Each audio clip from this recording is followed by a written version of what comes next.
দেখো বন্ধুরা, মাছগুলো আমার ভাজাই ছিল, ফ্রিজ থেকে বের করে হচ্ছে মাছগুলো গরম করে নিয়েছি। এবার গরম করে নেওয়ার পর দেখো আলুগুলোকে পাতলা পাতলা করে কেটে নিয়েছি, দিয়ে এখন এগুলোকে একটু ভেজে নেবো। ফ্রাই করে নিলে টেস্টটা বাড়ে। ঠিক আছে, দেখো একটু তেলে হলুদ দিয়েছি, হ্যাঁ ওই জন্য হলুদটা হচ্ছে আলুতে মেশাইনি, হলুদ আর নুন তেলে দিয়ে দিয়েছি। তাহলে দেখো সুন্দরভাবে এটা ভেজে নেবো।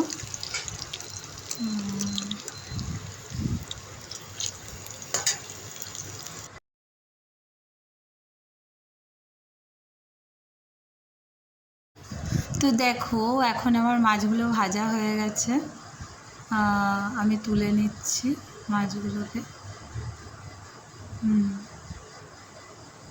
তো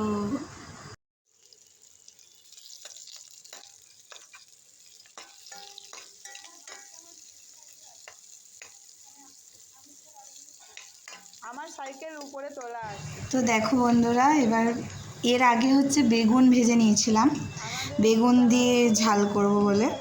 তো এখন হচ্ছে পেঁয়াজটা হচ্ছে ভেজে নেবো হালকা করে। দেখো পেঁয়াজটা ভাজার পর এর মধ্যে কি দেওয়া যাবে, এর মধ্যে দেবো হচ্ছে টমেটো। টমেটোর খোলটা দিলাম, ওর ইয়েটা হচ্ছে ছুলে নিয়েছি। এবার খোলটা ছোলা হয়নি, সেরকম খোল নয় অ্যাকচুয়ালি, উপরে কভারটা ভিতরটা গলে গেছে এত চেপে মানে ছুলতে গিয়ে। ঠিক আছে,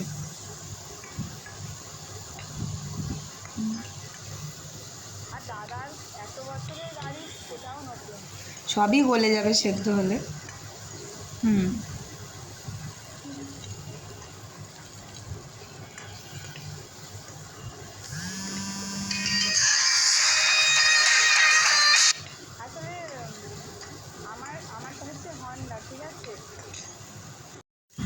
দেখো তো এখানে আমি হচ্ছে মাছের ঝালটা করব, যে সেই জন্য পেঁয়াজ, আদা, রসুন, টমেটো আর হচ্ছে আমার কাছে গুঁড়ো মশলা আছে, শুকনো লঙ্কা, দারচিনি, লবঙ্গ, এলাচ দিয়ে হচ্ছে গুঁড়ো মশলা করে দিয়েছে আমার মা, সেটা দিয়ে করে নিলাম।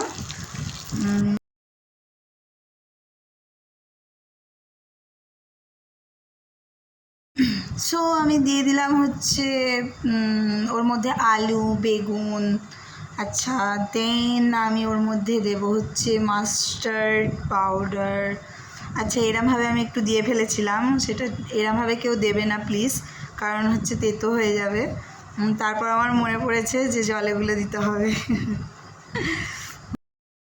তো দেন দেখো আমার ঝালটা, মাছের ঝালটা রেডি হয়ে যাচ্ছে।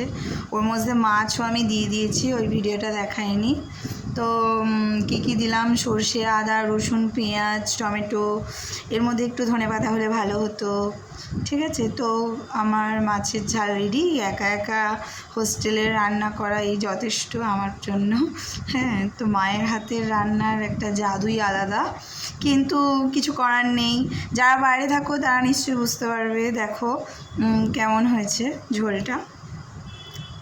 ঝালটা, সরি।